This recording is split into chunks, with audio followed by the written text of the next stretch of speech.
Thank you. Right, I can't quite believe this, but on the line, if you like, I'm interviewing Dave Hebler. You're going to know all about him, but we are talking to him because of his fabulous association with the great man himself, Elvis Presley. But what I want to do is get to know about Dave first. Okay, Dave? Okay. Yeah? So, first, I guess, one of the key things I've seen or heard about you is your connection with martial arts. Explain a bit about that to me, my darling. Yes, my martial arts background is that I've been a martial artist and a self-defense instructor since 1958, which is pretty close to 60 years now. And I'm still active, actually. That's very good. Have you got, I'm sure I've seen something where you've been inducted into the Hall of Fame or something. Have I just seen that recently? Yeah, last year I was inducted to the Kempo Hall of Fame. I'm already in the Martial Arts Hall of Fame, and that happened, oh my goodness, 5 or 6 years ago. So I'm quite honored to be included in the greats of the martial arts world. Yeah. So, I don't know anything about martial arts. So, what have you actually had to do to get those sort of accolades? Boy, that's a big question. There's quite a bit involved with the martial arts. It depends on the style, and there are quite a few styles in the martial art world. And when you say you're a martial artist, that's like saying that you drive a car or you drive an automobile. What's the difference? Well, the difference happens to be in what the particular style emphasizes. And in my particular case, my style is Kenpo, and we feature speed and multiplicity of movement. We're quite self-defense oriented, or at least I am, and we produce people who are quite capable of being able to defend themselves in the real world against violent attacks. In my own case, I've been featuring self-defense workshops and short courses, primarily for women, and I've been doing that for probably, 45 years. And right now I have a school in the town where I live, which is Gardnerville, Nevada. And it's a small school. We only teach adults, but our women's program is quite hefty. We've got some pretty dynamite ladies who are part of our program, and they're pretty capable. What made you, all those years ago, if you like, what made you start teaching women in particular? Yeah, I was in 1958. I was actually in the Air Force, and I met some guys who were in my squadron who were from Hawaii, and they were practicing a martial art that they called Kenpo, and they allowed me to start training with them, and which I did. And I was getting out of the Air Force the following year in 1959, and I needed to sign up for college classes by June 1 of 1959 for the fall semester. So my friends mentioned to me that Pasadena City College, which was the college I was going to go to, was just 2 blocks away from a karate school run by the founder of the Kempo system, Ed Parker. So they suggested I stop by and see him after I registered for classes. I did that, and when I walked in, I was the only guy there, and Ed Parker was the only guy there. So he spent some time with me, and he took me out on the mats, and he showed me, some moves. And I decided right then and there that I wanted to learn to move like this man, because he was amazing the way he could move. So I signed up for classes right there, and I spent the next 3 months traveling 50 miles one way twice a week, to train with him. And I continued that when I actually got out of the Air Force in September, and I've been in Kempo ever since. Long journey. Yes.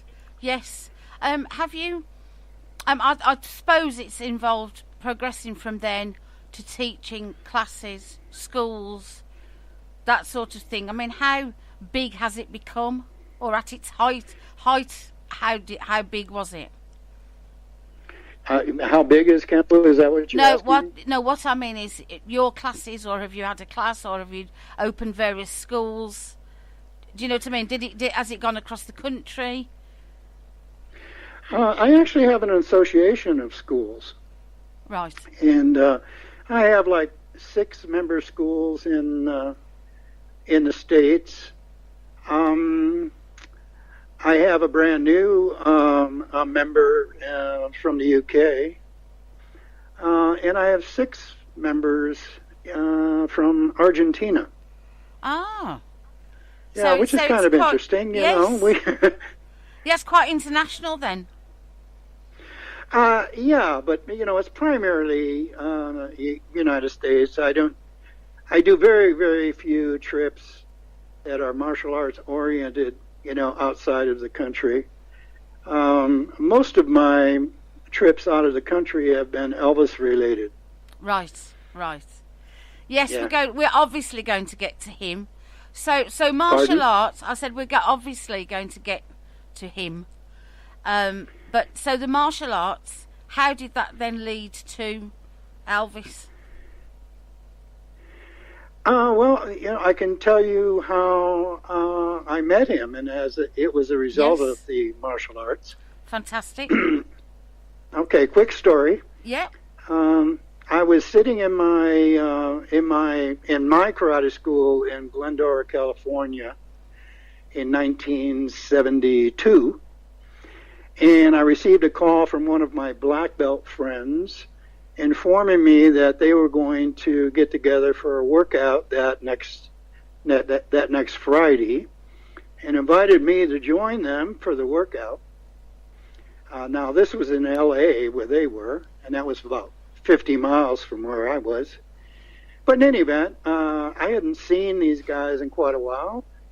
I decided that would be fun, so I made the drive in, and certainly there we were, and out on the mats, working out, beating each other up, and just having a great time. And I noticed a commotion at the door, and when I turned to look, in walked, oh my God, Elvis Presley. And I thought to myself, that's Elvis Presley. What's he doing here? Yeah. Anyhow, it ended up that Elvis was out on the mats working out with us. And I can tell you it was a difficult chore for anybody, to get out on the mats and work out with a bunch of black belts in a style, that he was not familiar with. So I helped him out. I was his partner. We call that a dummy. Yeah. I mean, what else would you call somebody who stands there and allows you to beat on them?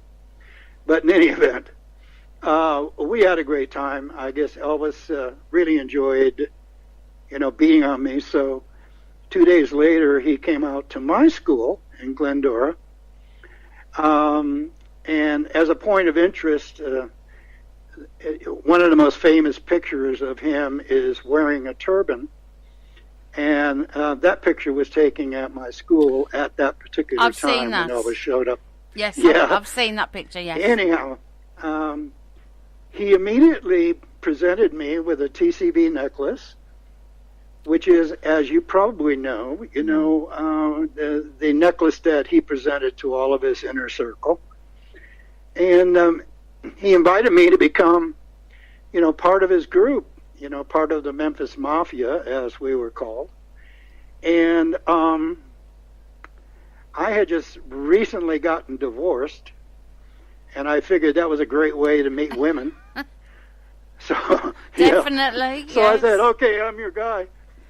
So had he had martial arts experience before? Pardon? Had Elvis had martial arts experience before? Elvis was a martial artist his entire adult life. Most people don't know that, No. but he was.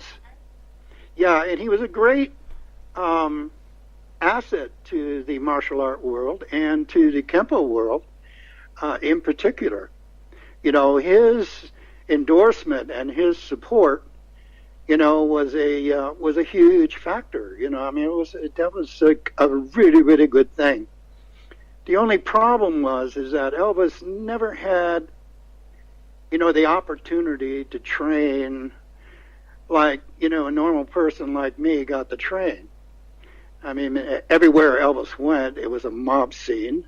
Yeah. I mean, there was just no way he could train like we did. So when I went to work for him, I actually, gave him, gosh, I don't know how many private lessons, because they necessarily had to be pretty much private. Yes, yes. And he picked up quite a few moves, but there's a big difference between that and people who do the martial arts on a professional basis. Yes, I mean, yes, the comparison would be Elvis was the greatest entertainer that ever lived.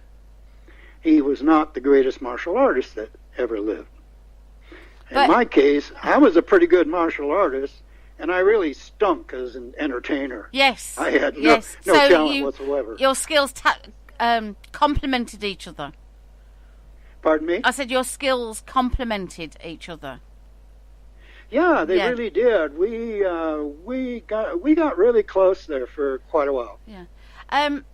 Okay, so he's presented you with your TCB necklace, and he says Pardon? He's presented you with his TCB necklace, and he said, "How about it? Come on board."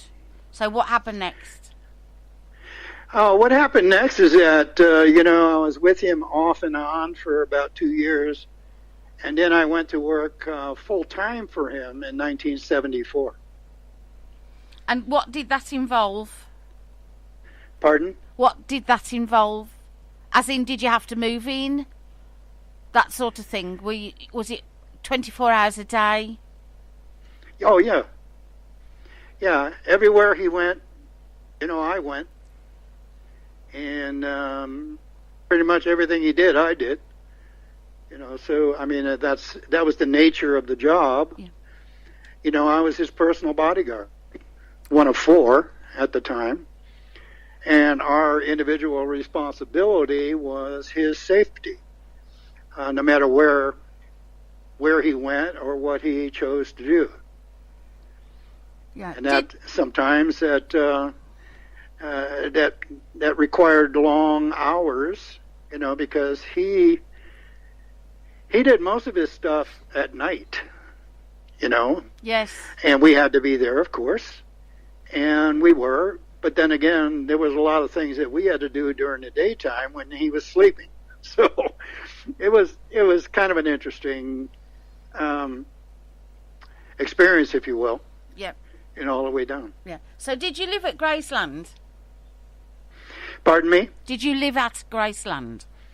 I lived at Graceland for a couple of months, and then I moved to a suite of rooms at a local hotel. which was pretty nice because they had a great lounge, and they had a great oh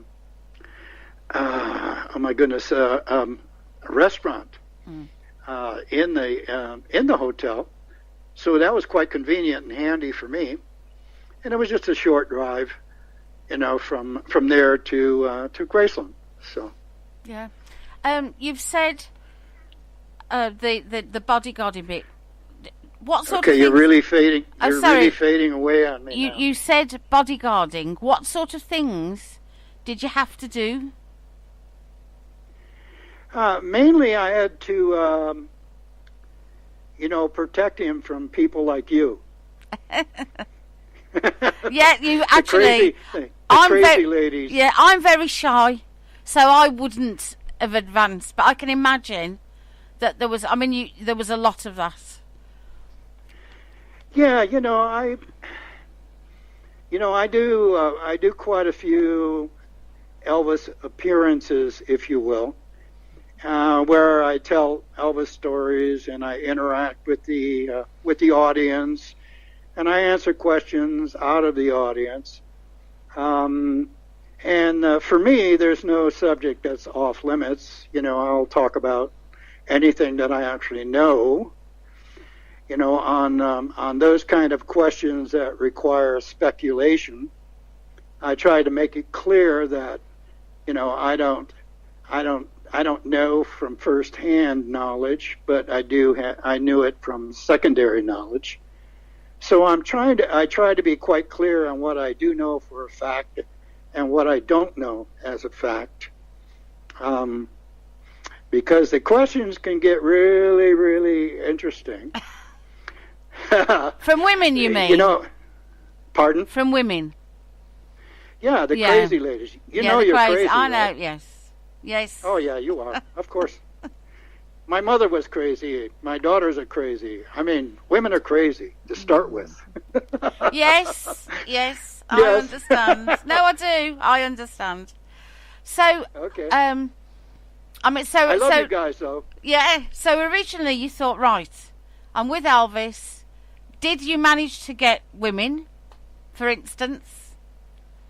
Did I say that again? Did please? you manage? Well, you said you were single, newly divorced, so Elvis was a good bet. So you may meet women. Tell us a few stories about that. Are you asking me did I hook up with women? Well, I'm sure you must have done. Yeah, sure. Yeah. Of course I did. Yeah. I mean, I'm a guy. So just tell us what it was like. That's my job. Yeah. Tell us what it was like in those days. Well, I can give you kind of an idea, I think, and I'll try. There are a couple of questions that over the years I've received. One of them is people say, Elvis Presley's Bodyguard, huh? And now I get this mostly from guys. And then they say, that must have been a pretty cool job. And you and the audience might think the same thing. Elvis Presley's Bodyguard, that might be a really cool job. But it wasn't. It was a terrible job. It was awful. It was the worst job I ever had. I mean, think about it. Everywhere we went, there were hundreds of love-starved women just doing their best to get next to Elvis. And it was my job to keep them from doing that. Pretty ugly job for a guy, right? I mean, often I had to sacrifice my own body to save his. To step in the middle, I'm sure, yes. I know what you mean. I know. Yeah, but I'm kidding, of course. But it was a really interesting and sometimes really great job. Yeah, have you got... Yes, tell us. You just talk. You can talk as much as you like or just talk about him. Just tell us, about him, really. I'm all ears listening here. Yeah, once again, you're still breaking up on me, like you're fading away. Oh, I'm sorry. So Yeah, is that better? You have to speak, really slowly because the connection is not that good, and I don't hear so well. Okay. Okay. Yes. So I'm sitting here, and I'm willing to just let you talk as much as you like about him.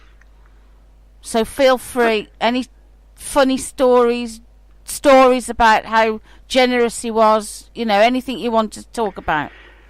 Oh, okay. That was that touched on the number one question that I've received over the years, and that question is, what was Elvis really like? Now, think about that particular question and how difficult it is to try to describe, what a human being, never mind Elvis, was like. Because he was like you and I in many ways. He had his good points, his bad points, his, and whatever, his up days, his down days. I mean, he was a human being like me and you. But in an effort for me to try to answer that question, I came up with the following, and that is this. All y'all know everything about Elvis the entertainer. You know everything there is to know about Elvis the singer. And you know everything there is to know about Elvis the movie star. What you don't know so much about is Elvis the person.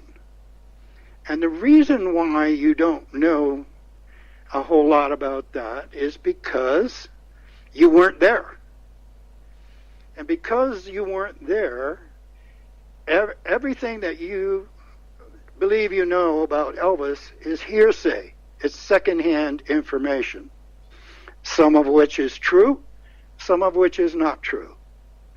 But in any event, one of the things, and you just mentioned it, that every single person knows is that Elvis Presley was a really, really generous human being. And I mean, he was. He used to give away cars and motorcycles and trucks and houses and furniture and jewelry and money. I mean, and he gave away all of these things with a good heart. He never expected anything in return when he did that. Nevertheless, I thought it might be a good idea to tell you a story about what it's like to be on the receiving end of all that generosity. So, here's the story. We're driving around Memphis one day. I don't remember who was driving the car, but Elvis was in the front seat, and I was in the back seat. And we're just aimlessly driving around, telling stories, telling jokes, laughing, talking about girls, just having a really good time. And all of a sudden, Elvis says, "Dave, I want to buy you a car." I said, "Well, Elvis, that's nice, but you don't have to buy me a car." He says, "I know I don't have to buy you a car, but I want to buy you a car." I said, "Well, you just gave me a Mercedes a year and a half ago. I mean, you don't have to give me a car." He says, "I know I don't have to give you a car, but I want to give you a car." And I said, "Well, yeah, fine. I really appreciate that, but you don't really have to do that." And the next thing I know, there's a gun pointed in my face. And Elvis said, now before I tell you what he said, are you offended by bad words?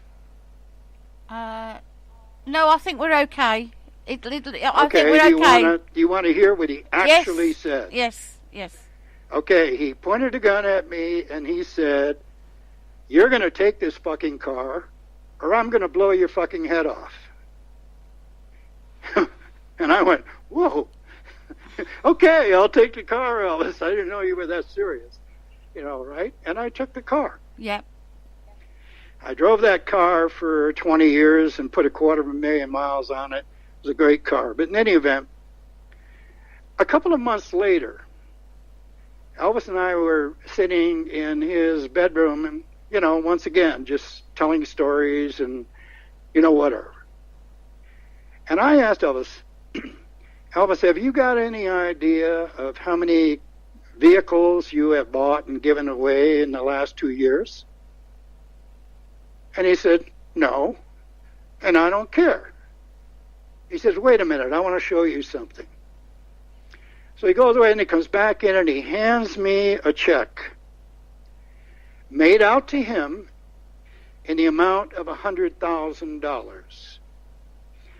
Now, one of many checks before and one of many checks to come. And he said, "I'm not stupid. I couldn't purchase, I couldn't buy the kind of goodwill and PR that I get whenever I buy somebody a car.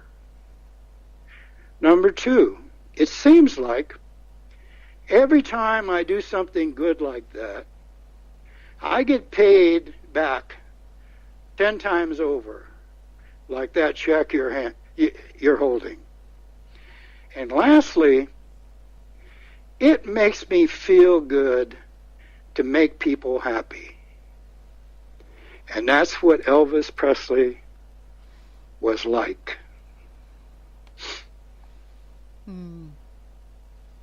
Yes, I'm sorry. I get emotional thinking about it, obviously, and you must, having been with him and knowing, his personality. Obviously, there's some weird stories of him, shooting TVs and all that sort of thing. And obviously the drugs, we can't not mention the impact of, drugs. What sort of, I suppose, memories, images have you got about that, or do you not want to touch on that? It's entirely up to you. Well, I'm glad you appreciate the story. It's a true one. And, I think that captures the essence of what the man was really like. He was, I don't know, when he was straight, he was the greatest guy I ever met in my life. He was. That's fantastic, Dave. And I think it's fabulous that real fans can hear that, because we didn't have that pleasure. Boy, you're really breaking up now. Sorry, I never heard. Let me move a little bit and see if I can get a little better reception. Okay, I'm right in front of my Wi-Fi right now, so this should be pretty good. You see, you're not breaking up. Say something to me. You're not breaking up at all. Huh? You're not breaking up at all. Your sound is crisp quality. Yeah, why I have no reason to speak bad about him. Why would I? No, I mean the sound. When you speak, your voice is very clear. This side. Oh, okay. You're hearing me fine. Okay, absolutely. Good. Yes. Okay. Yep. So you want some more stories? Yes, absolutely. That's what we're here for, my darling. Okay. Let me tell you a little bit about the crazy ladies. Yeah, ladies like me. You. Yeah. Okay, I loved you guys. I mean, I really did.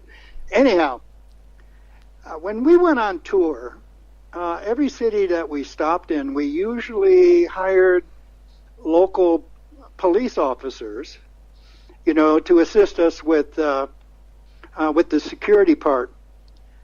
And they were very knowledgeable about the city and everything about it. They also had arrest powers, and they knew pretty much everything about the city. So we did a concert in San Diego, California. And I got to tell you two things about San Diego. One, in those days, they wouldn't allow their police officers to take a secondary job. So we had to hire private security. And their job was to be in front of the stage, to impede the progress of any of you crazy ladies jumping the stage. And we would handle anything that happened after that. So that was the arrangement. The second thing about San Diego is that they have a baseball team called the Padres. And the Padres had a mascot. And the mascot was a giant chicken. The guy, yeah, I know, it's funny just to mention it. But they had this guy, his name was Ted, and I don't remember his last name, but he was really famous and really funny. He would dress up in that chicken outfit, and he would go to various events. And he was a big hit wherever he went. In any event, back to the concert. Elvis is singing away, and he's some upbeat song, and I don't remember which one it was, but he's singing away, and all of a sudden he just stopped singing, and he was looking out into the audience, and he said, "There's a chicken." There's a fucking chicken up there. And sure enough, there he is, the chicken, just dancing away up in the balcony. This song. Elvis never saw anything like that in his life, anyhow. That was kind of funny.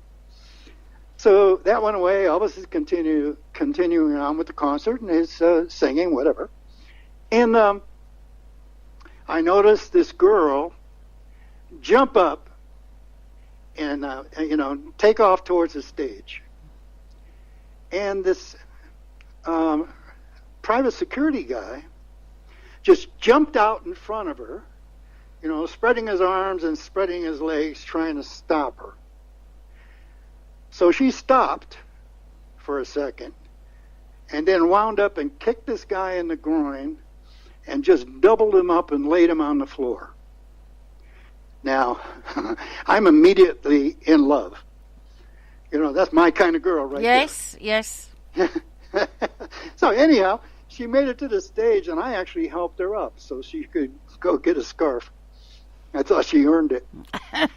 And anyhow, that was San Diego. Yes, I was obviously the concert footage. He does give out scarves, and people do. There's lots of clips here where he's kissing women that have run to the front. Were you supposed to stop that, or did he occasionally let women through? Stop the women going to the stage, because he used to kiss women at the front. But you faded away again. Sorry, he used to kiss women at the front. But were you supposed to stop them actually getting there? Well, the thing about the women fans is that, they were enthusiastic, of course. And you had to be very careful about how you handled it. I mean, you certainly didn't want to hurt anybody, that's for sure. But they would do things that were quite amazing. I mean, you want to know the story? Yes, yes. Oh, okay. We were at the Hilton, appearing there, and the stage was curved like a bow, right? It bulged out in the middle and then curved around, on each end. And we customarily, at the end of the show, the curtain would close. And then we would open up the curtain on either side, holding it apart, And Elvis would stand there, with his hands up in the air with his victory sign and whatever it was, acknowledging, the crowd, screaming and clapping and whatever. But in any event, this one day, Sonny West said to me, "You know what, Dave? If you get behind that curtain, and when we open it, if you push the curtain out, walk out to the edge of the stage, nobody can come from the side. I mean, they can't jump the stage from the side." And I thought, that's a good idea, Sonny. So, end of the show, curtain closes, and I get on my, behind the curtain, and I push it out to the edge of the stage. Whoever, Sonny and Red, I think it was, opened the curtain, and Elvis is doing his, "Hi, how are you? Thank you, blah, blah, blah, blah, thank you very much." In any event, all of a sudden, there's a pair of hands grabbing my boot, my left foot. I was wearing boots at the time. They grabbed my boot. And then another pair grabbed my right hand. So they got a hold of me, and they're pulling me underneath the curtain. So I'm holding on to the curtain, trying not to fall, and I'm screaming at Elvis and Red and those guys, "Help! Help me here!" And they just laughed and pointed at me and said, "Have a good time, Dave," and left me. Oh, well, no. Those ladies pulled me out underneath that curtain, right onto their table, drinks and everything flying everywhere, and they said, "Well, we can't have him, so we'll settle for you." And it turned out quite nice. We had a great time. Yes, I'm sure. I'm sure there was lots of that, really. Did you? I mean, obviously, the years you were with him, I presume Priscilla was still around. No, she wasn't. Not at all. Not when I went to work for him full time. She was already, hooked up with Mike Stone, which was quite an awkward situation for me, because Mike Stone was a very, very good friend of mine. Oh. And here I am working for Elvis, and Elvis wants to have him killed. Yes, yes. Man, how awkward is this? Right? Yeah. But I did have an opportunity to meet Priscilla on a number of occasions. She was always very gracious and very, very nice to me. And even though I know that there are a lot of Elvis fans who can't stand her, I don't know why. All I know is that she was quite nice to me. And, I have absolutely no, bad things to say about her. And I don't understand what people have against her, frankly. Yeah. You see, yes, truthfully, if you really look and read things, you do only hear. Come closer to the mic. I am right here. I'm right on the microphone. When you hear things and read things about her, they are only good things. Say it again. They are only you're good. Coming in and out. They are only good things that you read and hear about her. They are only good things. But the fans, I guess, wanted her to stay with him. Oh, you got to say it again. You're so faint, and I don't know what's happening with the reception, but I'm not hearing you. Okay, I'll try again. I guess the fans just wanted her to stay with him, no matter what he did. I'm sorry, dear. I can't. You're coming in and out, and just really, I can't understand what you're saying at all. I don't know why. Now I hear you. Yeah, that must be our internet, if I'm honest. I don't know why. don't either. Yes, it's sad that they have those feelings about Priscilla because she was only good to him.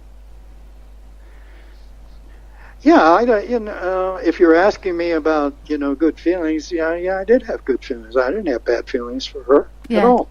Yeah. So, fabulous entertainer, as you've said. What are your favourite Elvis tracks? Oh, let's see. I got quite a few of them, but I think two of my favorites are Trouble, and I think the number one favorite of mine is Trilogy. Now, on the gospel side, Elvis's favorite music was gospel music. He did probably the best rendition of How Great Thou Art of anybody. It was just a fabulous rendition. Yes, I've written those down because obviously I'll play all the tracks that you like when we've done the interview. Okay. So yes, I mean, did you ever used to go up front and watch him do a concert? Well, once again, you faded away. I don't know what's going on, but okay. Did you ever go up front and watch him at a concert from the audience side? I'm sorry. The only word I caught was audience. I'm sorry, Dave. Sorry. I'll have to. Yes, I can't. I don't know. I'm full volume here. It must be our internet because I can hear you. Fantastic. Okay, I heard just the last word that you just said. Can you speak to? I'm assuming you're speaking directly into the mic. Absolutely, right into it, right next to it. Yeah, I'm terribly sorry, but I mean, you just keep fading out on me. Unfortunately, so I really can't. I really can't respond. Right, Dave. What we'll do is we're going to play a track and we're going to come back to you. I heard somebody else speaking, but I can't understand what he's saying. Okay, Dave. So I'm going to go back to Priscilla. You're going to go back to where? Priscilla Presley. Okay. Yeah. What? What we said before. I'm sorry, but it's kind of funny. Can you hear me now? I'm sorry, it's happening, but I know. Yeah, you gotta. If you slow down, I can hear it. Okay. So, Priscilla, I guess the fans didn't like her because she left him. But obviously, we hear all the stories about why she left him. Well, I'll tell you the story about the conversation that Elvis and I had about that situation. Okay. He was quite upset, that Priscilla took up with Mike Stone. And, he literally wanted to have Mike Stone killed. I mean, he was really, really upset over it. And we're having this conversation, and I said, Elvis, come on.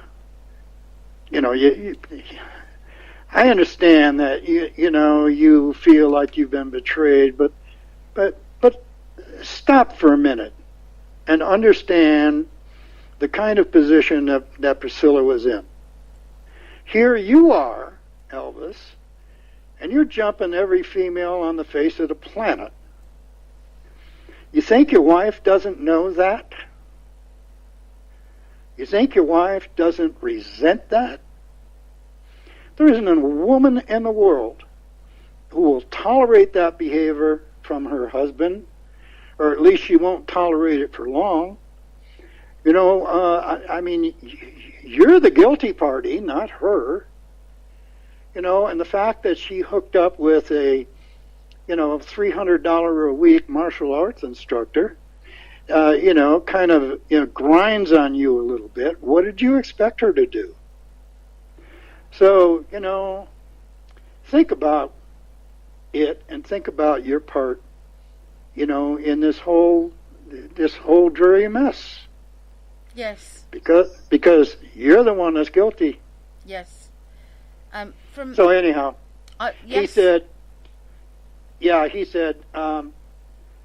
he calmed down quite a bit, and he was a little sad. And he said, yeah, you're right. I don't, it just hurt me so bad that I reacted like that. And I said, okay, you reacted like that, and now it's over. Just get on with it, get on with your life. And so he did.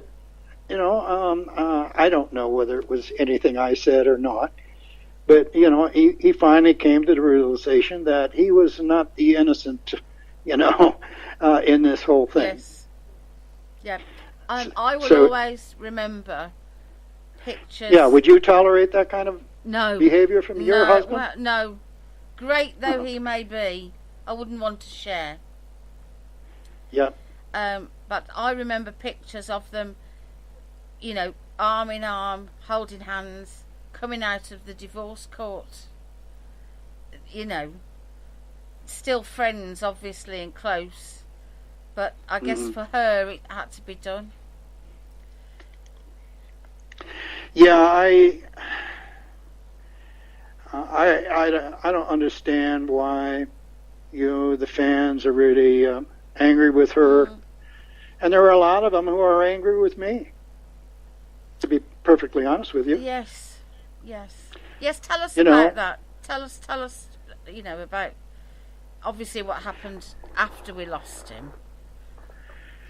Well, the book was the thing. The book, Elvis What Happened, which was, co-authored by Red and Sonny and myself. That book, we were fired in 1976, and we wrote that book. We weren't the ones that actually did the writing, and that's quite important. I'll get back to that in a minute. But the book came out 2 weeks before Elvis died, and it was quite sensational, at the time. We were the first ones to talk about the drugs openly. Now, to back up a little bit, to give you a little background on the book and what happened, is everybody around Elvis, everybody that worked for him, everybody at the venues where we appeared, everybody, the police agencies that were working security. Everybody at the hotels where we worked, everybody knew that Elvis had a huge drug problem. Okay? Yes. He did.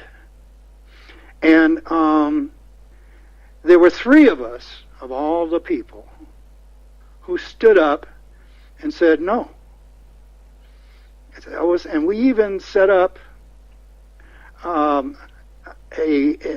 him up with a rehab facility, that would be quite private and no one would know anything about it, and give him an opportunity to do something about his problem.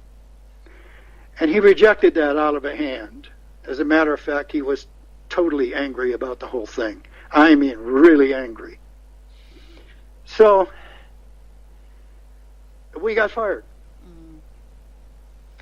And we got fired in a particularly nasty way. Elvis left town without us knowing it. Me and Red and Sonny I'm talking about. Yes. And the next day I get a call from Vernon, Elvis's dad. Said he wants to see me. I said, okay, and I went in to see him, and he told me that I was fired.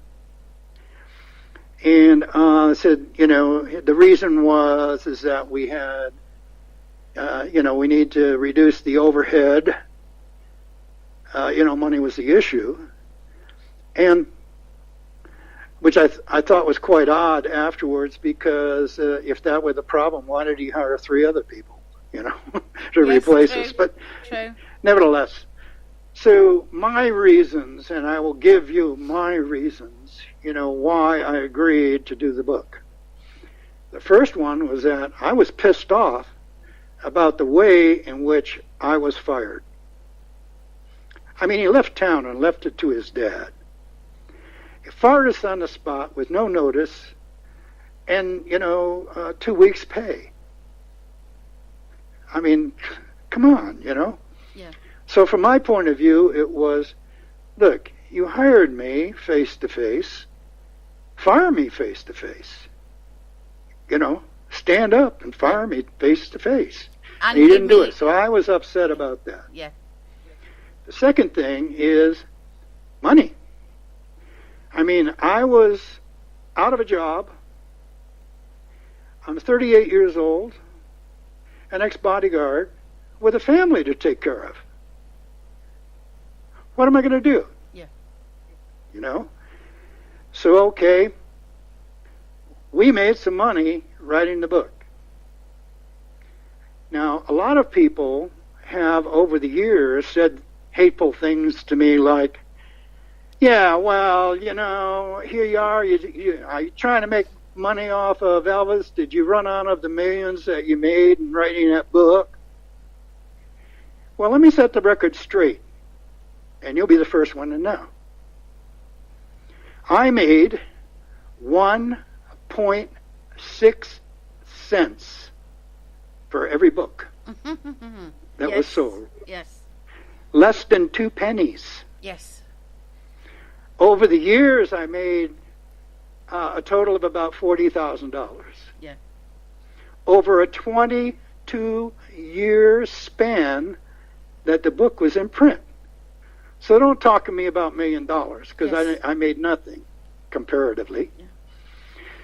But the third reason was that we tried everything humanly possible that we could do to try to get Elvis to pay attention to the fact that he was slowly committing suicide, with these drugs. That's the way we felt about it. And we thought, well, if we went public, it'll be in his face, and then he's going to have to address it. He's Yes. going to have to look at it. Yes. Yes. Well, it didn't work. But we tried, No. Now, Surely out of love. yeah, so here we are, and we knew when we wrote the book that we were going to catch a whole ton of crap coming our way. We just knew it. And we did. And to this day, I still get, occasional people calling me an asshole, or, or whatever it is that they have in their hate-filled mind. But Yes. nevertheless, there it is. But what people don't understand about the book is that we sat in a hotel room in Hollywood, California, for a month, telling Elvis stories. And we told a lot of really positive, good stories, along with the revelations about the drugs. Yes. Okay? Yeah. But we had no power to dictate to the publishing company our views on the content of Yes. the book. What they put in. Yes. So they decided, the publishers, to make the book as sensational as they possibly could. And in the course of doing that, they left out, all of the good stuff, except for a few. And so all three of us, I'll talk about me in particular because I don't want to put words, in somebody else's venue. Yes. In my case, I didn't like what they did. I didn't like the tone of the book. I didn't like the fact that they made it almost totally negative. When in point of fact, we didn't tell those kind of stories in that fashion at all. That wasn't our what we wanted to see. But we had no power. They just ignored us like, what the hell have you got to say? You're just stupid bodyguards. What do you know? Yes. And that was the attitude. But we were helpless to do anything about the content of the book. Yeah. Nevertheless, it came out. It was quite sensational. Yeah. Did you talk to him often about it? Or when you saw something, did you say, maybe you should be having a bit less of that? Or because clearly on the stage you could see the change in him. You could see the weight, the sweating, you could see him physically get worse. Yeah, it's... I try very hard when I speak with people, like I'm speaking with you. Yes. I have an opportunity to give you my perspective and my point of view on stuff that happened, and because I was there. But the people who are the critics, the people who are the haters, they're going to hate no matter what. And you can't do anything about it. You can't change their minds. So I mostly just ignore them. Mm. Now, I don't ignore the ones who decided that their hatred was an appropriate thing to do to my daughters. Oh, no. Yeah. Oh, that's not nice, is it? No, it wasn't nice, and I reacted very, very badly to those kinds of things. Mm. They were 11, 12 years old. Come on. They had nothing to do with it. Why are you picking on my girls? Yeah. Yes. Why are you doing that? Because if you did it to my face, I would break your face. That's awful. So, but as far as the words I said and the things that I did, I am totally responsible for every bit of that. Yeah. Good, bad, or indifferent. I said it. I own it. It's mine. You don't have to agree with it. But that's the way it is. And if you don't want the truth, then don't ask me the question. Absolutely. Of course. Because I feel like, Mandy, I'll tell you what. Here's the way I feel.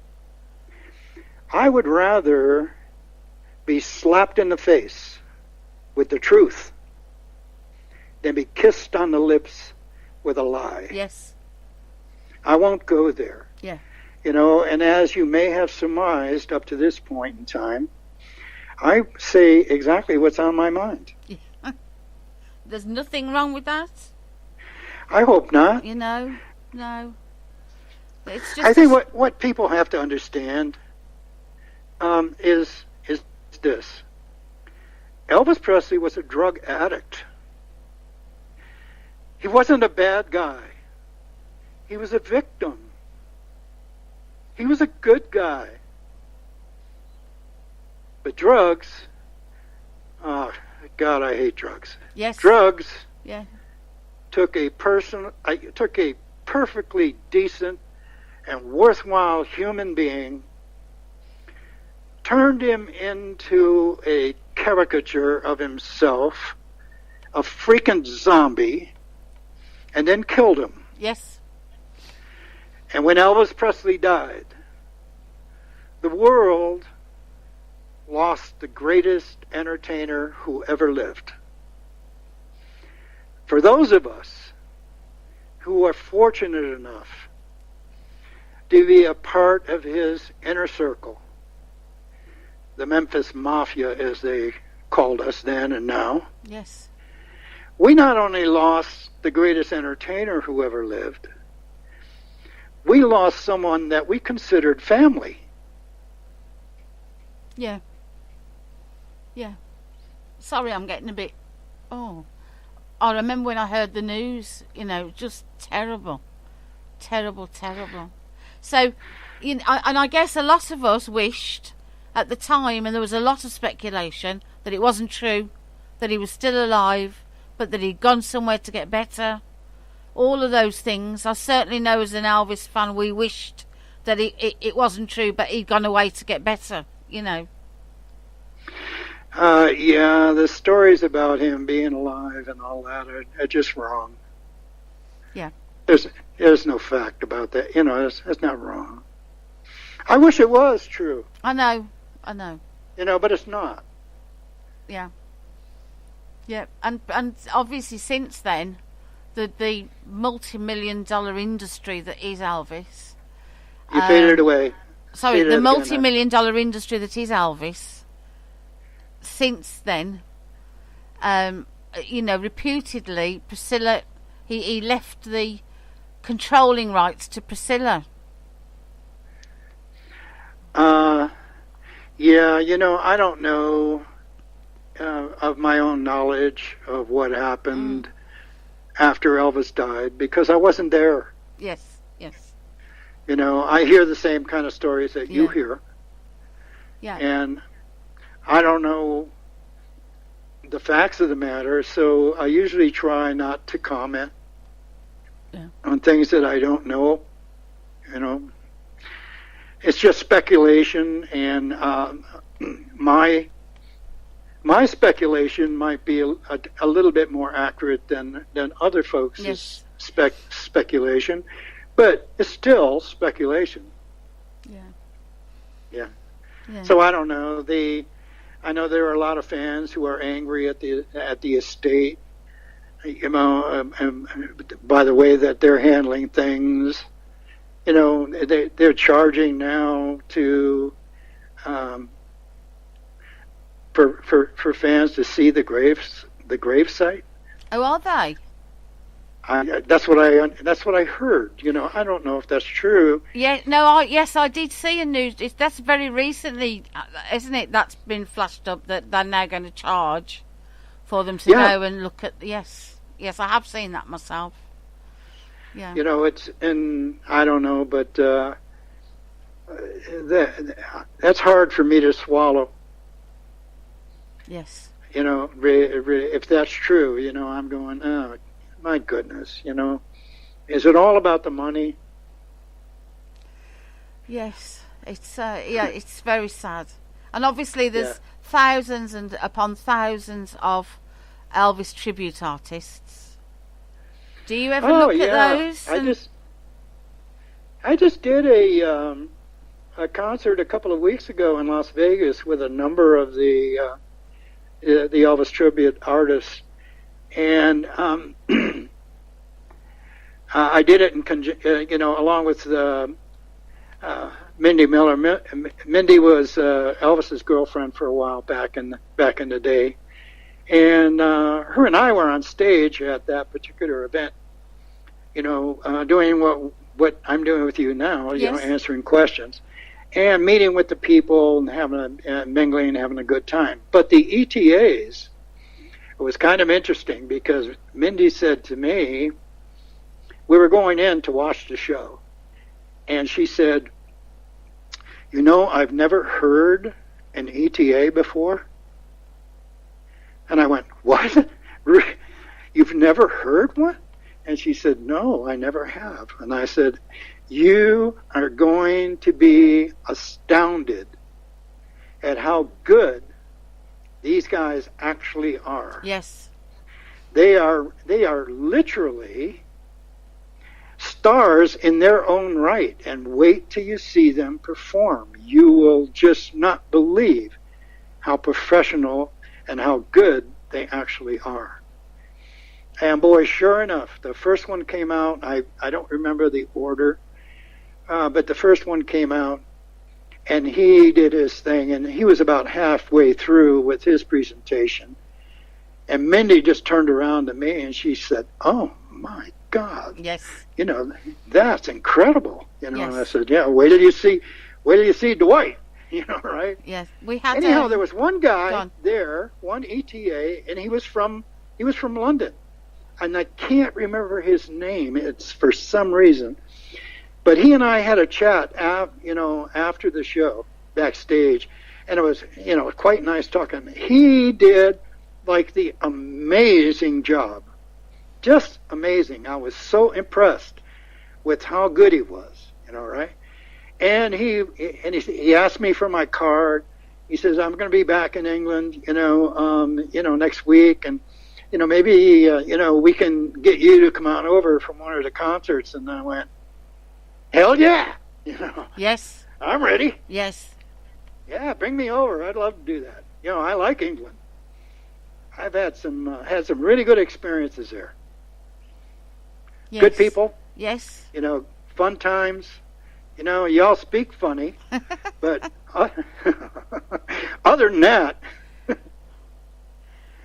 Yes. Obviously, ETAs, the American ones. I mean, I think you've got Doug Church on your Facebook. Does he ring a bell? What's that? Doug Church. Oh, Doug Church, yeah. Yes. He's a good friend. Yes, I've seen him. I've seen him Yes. live. He came over to the UK, and then the He's one the one that won the greatest Elvis ETA was Sean Clush. Oh, Sean. Yes. Is that the guy from the UK? No, he's from America, No. and he won a competition where Joe Esposito was one of the judges. Oh, yeah. Okay. Yeah. Yeah, my guy is Dwight Eisenhower. Yes. I've Yeah, not seen Dwight. him. Oh, he is amazing. Amazing, I'm telling you. I did last year. I went on tour with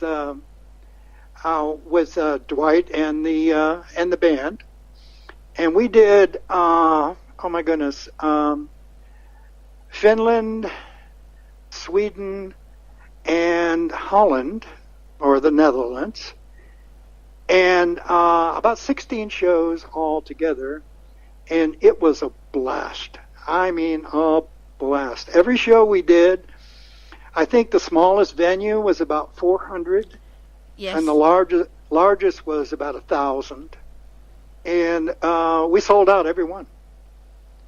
Yeah. I would open the show, get out and say hi,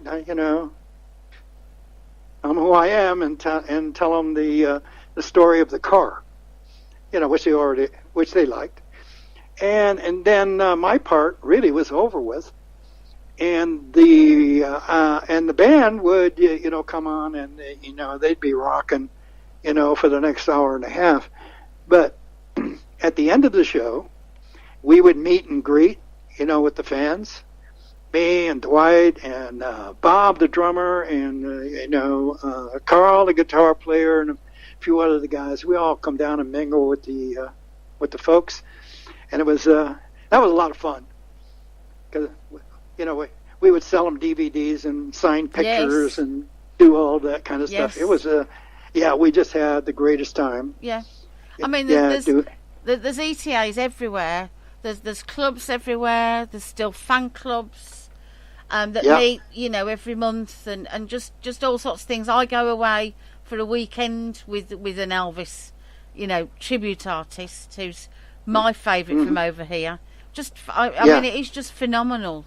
And I always say he's the one person that whatever film he's on or TV programme, somewhere mixed in is a bit of Elvis, even if it's a track playing in the background or a film. I mean, for instance, I don't know whether you're aware of him, but obviously the Rock, Dwayne Johnson, did a film Game Plan, and it's all Elvis songs all the way through. It's astounding, isn't it? Yeah, the Oh, influence yeah, it is. is amazing. I am continually amazed at the popularity, but I'm not surprised.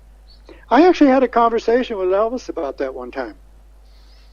I said, I don't know what it was. We were talking about the martial arts and talking about, performing and, whatever, just a bunch of stuff. And I don't know how exactly it came out, but, I said, Elvis, 100 years from now, nobody's going to know my name. Nobody. Yeah. But everybody is going to know your name. And he just looked at me and laughed, and I said, no, it's true. Elvis, you're the greatest entertainer that ever lived. Bar none, you really are. And your impact will last long, long, long, long after both of us are gone. So that's your legacy. Yeah. 40 years on, and here we are. We're still talking about him, telling everyone about him. It's amazing. So, 40 years. How will your day pan out on the day? What's that? How will your day pan out? Actually, on the on the 16th, the anniversary. Well, it's kind of a bittersweet day. In a way, it's kind of like not as intense as the anniversary of my mom's death or the anniversary of my dad's death. Those are quite affect me quite a bit. And to a lesser level, losing Elvis is like that, but not as intense. Yeah. Of course. Yeah. But have you got any appearances booked for that day? Do I have any what? Appearances booked for that day, or any talks? No, I just go about my business, and mostly I just have a quiet day. I don't do anything. I'll watch TV. I'll read a book. That kind of thing. Yeah, because they still have candlelight vigils, don't they, at Graceland? Yes. Yeah. Yeah, I know. And people travel from all over the world to go. Yeah, they really do. Yeah. And a lot of people really get a lot of enjoyment, a lot of good vibes out of being there and being among other fans and people that they only see like maybe once a year. Yes. So it's kind of a reunion for a lot of them. Yes, that's true. It is a reunion. I know people that go every year. You're quite right. I've not managed the trip yet, but I'm hoping to. I said I've not made it yet, but I'm hoping to. Oh yeah, it's quite a spectacle, from what I understand. Yeah. I don't go, even though I get invited all the time. I don't go. No, I can imagine you would be asked a lot. Yes. Yeah, I plus, the practical matter is that, I'm going to be 80 years old here in a couple months. I live alone, and I like it that way. And I have my own little apartment and all my stuff, I own that. And I have my little life. But I live, primarily on Social Security, which is a chore, for anybody. Yes. So, for me to go and spend a week somewhere, anywhere, on my dime is quite impossible. Yes. Yeah, so, unless someone, stands for the expenses, of bringing me in, I can't go. Yeah. I mean, that's all there is to it. So, unfortunately, because there are a lot of events that I would like to go to. Yes. Yeah. I'm so chuffed that you've... What's that? I'm so pleased that you've spoke to me and come on and had an interview.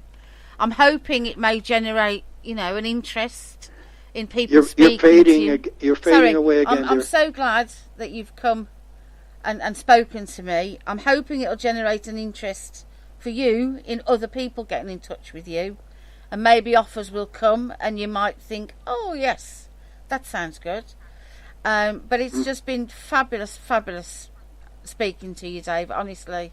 There's not many people left now, really, that had that contact with him. I know. People keep reminding me. Oh, don't! I didn't mean it like that, but you know. I know. I'm so pleased to have spoken to you, and I'm just going to end here, and then I'll speak to you 2 seconds. Okay.